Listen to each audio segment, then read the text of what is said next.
¿Qué tal? ¿Cómo están? Me da gusto poder estar con ustedes un día más estudiando la palabra. Estamos estudiando lo que es la primera carta de Juan en esta pequeña serie llamada Creyentes Consagrados o Creyentes Genuinos. Hemos venido hablando acerca del testimonio que da el apóstol Juan acerca de nuestro Señor Jesucristo, lo que él experimentó.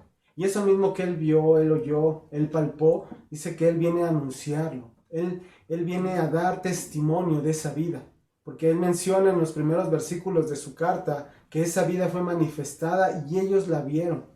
Esa vida se refiere entonces a nuestro Señor Jesucristo. Muchas veces la gente piensa que la verdadera vida está en el dinero, en la fama, en la fortuna, en los viajes, pero la verdadera vida, ¿sí?, no es lo material. La verdadera vida está en nuestro Señor Jesucristo, en la vida eterna, en esa vida futura, en esa vida también de gozo, de esperanza. El creyente que experimenta esa vida verdadera es aquel que después de haber creído en el Evangelio puso su confianza en nuestro Señor Jesucristo y nació, tiene una nueva vida de Dios. Entonces esa nueva vida, esa vida verdadera es la que el apóstol Juan dice: testificamos y os anunciamos. 2 veces repite esa palabra anunciar. Él es un testigo fiel.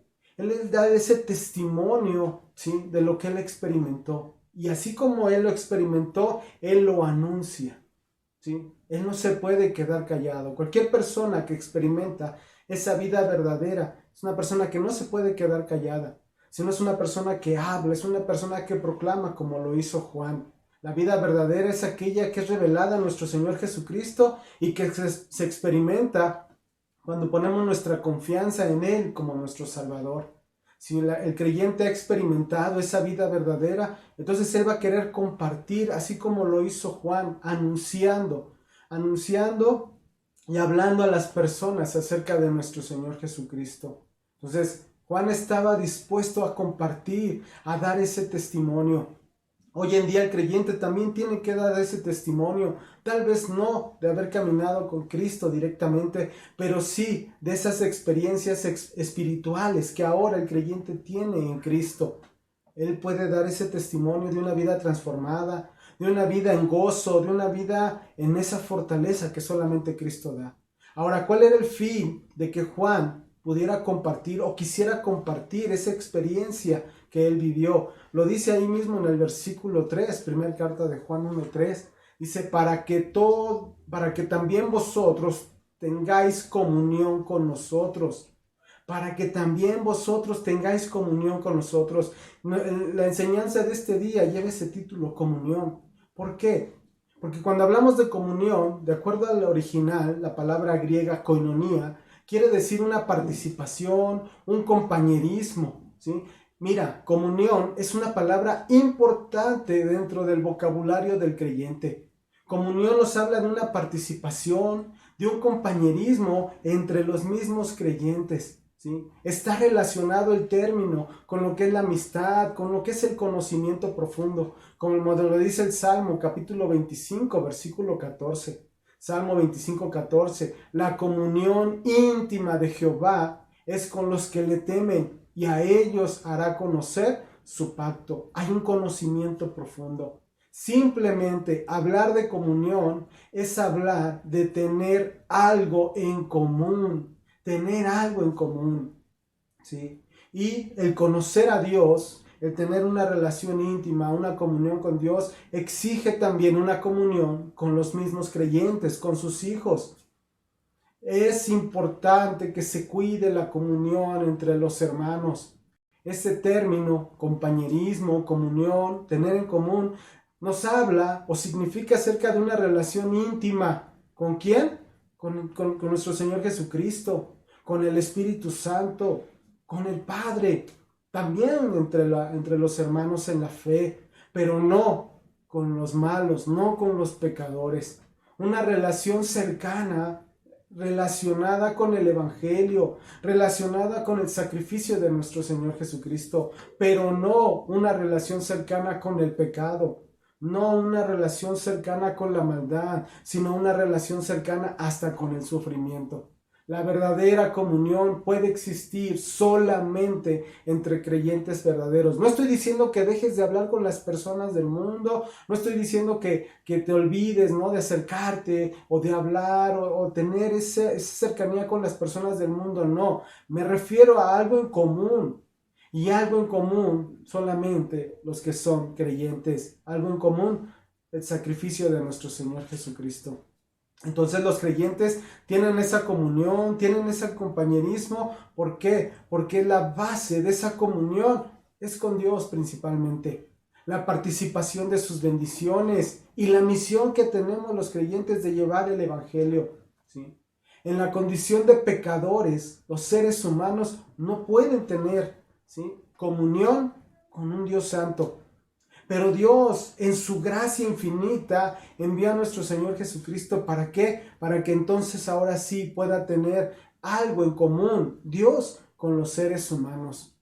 Nuestro Señor Jesucristo vino a este mundo, tomó forma de hombre, fue a la cruz, ¿sí?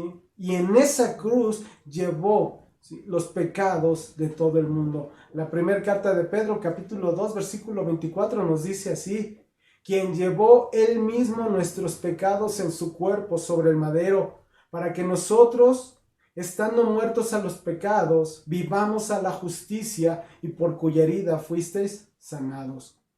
Él pagó el precio de nuestros pecados.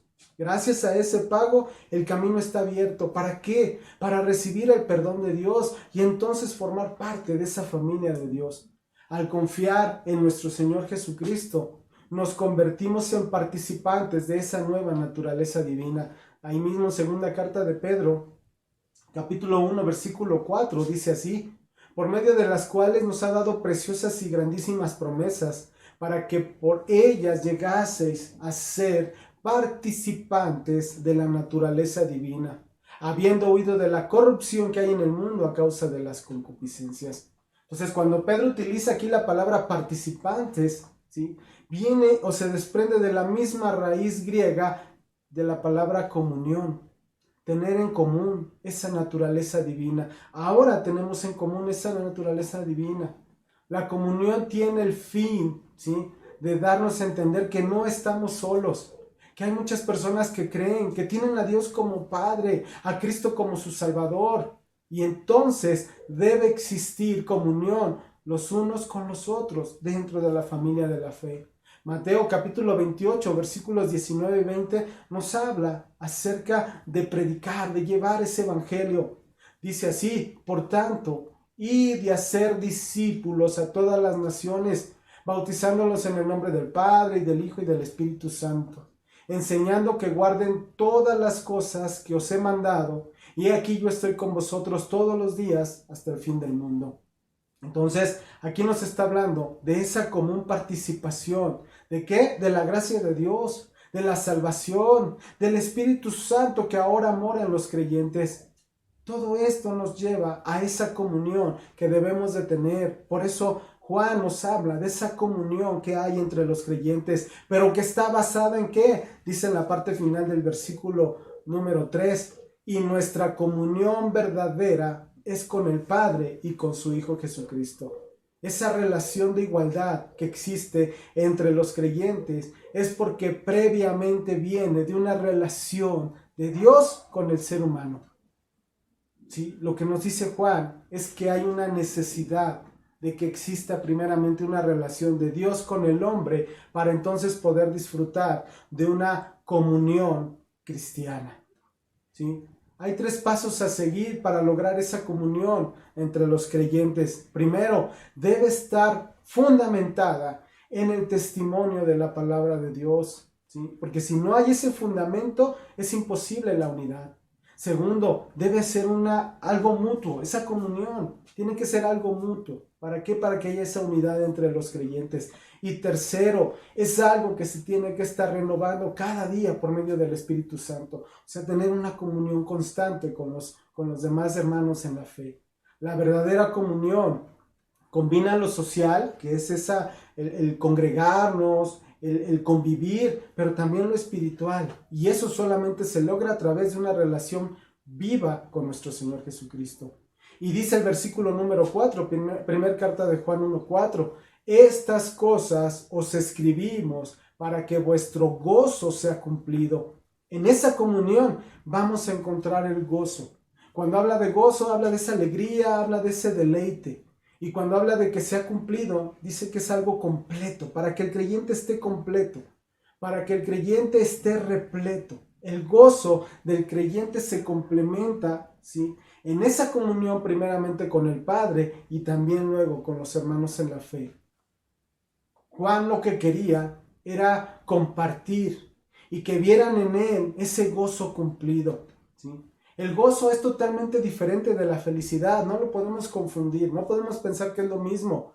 ¿Por qué? Porque el gozo, ¿sí?, es un sentimiento muy profundo, pero no es superficial. Y la felicidad depende de las circunstancias. El gozo no depende de las circunstancias, sino que es algo estable, es algo que no está fluctuando. David conocía acerca de este gozo, como lo menciona Juan, en el Salmo capítulo 16, versículo 11. Dice así: me mostrarás la senda de la vida. En tu presencia hay plenitud de gozo, delicias a tu diestra para siempre. Entonces, Juan se daba cuenta de que el mundo no puede dar ese gozo pleno y permanente en el corazón del ser humano. El gozo solo puede venir por medio de una relación profunda y apropiada con nuestro Señor, con Dios, con nuestro Señor Jesucristo. Cuando una persona tiene esa comunión con Dios, esa comunión con nuestro Señor Jesucristo, tiene un gozo profundo, ¿sí?, y que no puede ser perturbado por las circunstancias terrenales, por lo que se vive hoy en el mundo. Hoy mucha gente vive en preocupación, en miedo. ¿Por qué? Por la situación que se vive en el mundo. El creyente no, porque en medio de lo que pasa se goza en Cristo. Mira, el pecado es la causa de la falta de felicidad que hay en el mundo. El pecado te promete gozo, pero no es así, porque produce tristeza, ¿sí? Los deleites del pecado tal vez son nada más temporales, pero no son eternos. Los deleites de Dios duran eternamente, son para siempre. El que tú te deleites en una relación personal, te deleites en la palabra, te deleites en alabarle, te deleites con los hermanos en la fe, eso es algo eterno, eso es algo que no tiene precio. El gozo entonces que menciona el apóstol Juan y que ahora está en el creyente, ¿sí?, tiene lo que Dios ha dado, ¿sí?, lo que Dios ha preparado para que se mantenga. ¿Qué es? Ese gozo debe traer santidad. Esto es, que se aparte del pecado y que su vida glorifique a Dios, como dice ahí en la primera carta de Juan 3:9. Todo aquel que es nacido de Dios no practica el pecado, porque la simiente de Dios permanece en él y no puede pecar porque es nacido de Dios. También ese gozo sirve para no dejarnos engañar por los falsos. Las doctrinas falsas predominan hoy en día, desde esa época y en la actualidad. Esas doctrinas falsas lo que quieren es apartarnos de la verdad de la palabra. Dice primera carta de Juan 4:3, y todo espíritu que no confiesa que Jesucristo ha venido en carne, no es de Dios. Y este es el espíritu del anticristo, el cual vosotros habéis oído que viene y que ahora ya está en el mundo, ¿sí? En este mundo hay maestros de mentiras que se oponen totalmente a Cristo. Y el método que ellos utilizan es el seducir, es a través de la mentira. Y también ese gozo trae un tercer punto: la plena seguridad, la certeza y la confianza de que somos verdaderos hijos de Dios, que somos salvos en Cristo. Primera carta de Juan 5:13 dice: estas cosas os he escrito a vosotros que creéis en el nombre del Hijo de Dios, para que sepáis que tenéis vida eterna y para que creáis en el nombre del Hijo de Dios. El verdadero creyente no tiene ninguna duda de que es hijo de Dios y que va a estar con Cristo en esa eternidad. Juan, esto lo dice el Evangelio de Juan, capítulo 8, versículos 31 y 32. Dijo entonces Jesús a los judíos que habían creído en él: si vosotros permanecéis en mi palabra, seréis verdaderamente mis discípulos y conoceréis la verdad, y la verdad os hará libres. Los creyentes que recibieron la carta de Juan, sí, tenían conflictos, como hoy en día. Hay muchos conflictos, hay muchas situaciones difíciles, que tiene a las personas tristes, afligidos. Pero a través de esta carta, a través de la palabra, ellos podían tener ese gozo. ¿Por qué? Porque su gozo estaba basado en una comunión con Cristo y en una comunión entre los mismos creyentes. Entonces, el énfasis que nos da Juan es acerca de esa comunión y cómo nos muestra cuáles son las condiciones para esa comunión. ¿Cuáles son? La obediencia, el amor y la verdad. Para que esa comunión exista, necesitamos estos 3 puntos. Un elemento importante, ¿sí?, era que existían falsos. Esos falsos maestros querían apartar a los creyentes de esa verdadera comunión, de ese gozo, de esa seguridad. Querían llevar a los creyentes a alejarse de Cristo. Las características de la comunión entre creyentes podemos considerar los siguientes: el amor mutuo, llevar las cargas los unos de los otros y esa unidad en la fe, en esa salvación que tenemos en común. Ahora, para expresar verdaderamente que estamos en esa comunión, porque no todos están en esa comunión. Muchos dicen ser hijos de Dios, pero viven alejados de la comunión como creyentes. ¿Cuáles vendrían siendo esas expresiones de esa comunión en la vida del creyente? Pues podemos considerar que el congregante comparte para las necesidades del lugar a donde se enseña la palabra, porque es sensible a las necesidades de esa congregación, porque los ministros se ayudan entre sí, apoyan a otros ministros, porque los creyentes comparten de sus bienes para apoyar a otros creyentes, porque también los creyentes se reúnen regularmente para adorar, para edificar dentro de la iglesia, y también la oración de los unos por los otros. En la vida que es verdadera no hay un término medio. Debemos estar de un lado o del otro. La vida verdadera se reveló a través de nuestro Señor Jesucristo y solamente la experimentan aquellos que confían en Él. Y entonces hoy pueden compartir de esa vida verdadera. La invitación, el llamado que hace Dios a nuestra vida es que disfrutemos de esa comunión con Él y asimismo podamos llevar esa comunión con los más hermanos en la fe. Vamos entonces a compartir de esa vida que es genuina, de la vida verdadera. Me dio mucho gusto estar con ustedes. Doy gracias a Dios porque nos permite estudiar, nos permite escudriñar. De verdad, demos gracias a Dios en esa comunión, porque hay enseñanzas. Dios nos sigue equipando, Dios nos sigue enseñando, nos sigue mostrando su amor y su misericordia al no dejarnos sin ese alimento espiritual. Hay enseñanzas del martes al sábado de la palabra de Dios, donde podemos seguir creciendo, podemos seguir nutriéndonos del evangelio, de la palabra de verdad. Cuídense mucho, que Dios les bendiga. Si Dios permite, nos vemos en la siguiente enseñanza. Muchas gracias.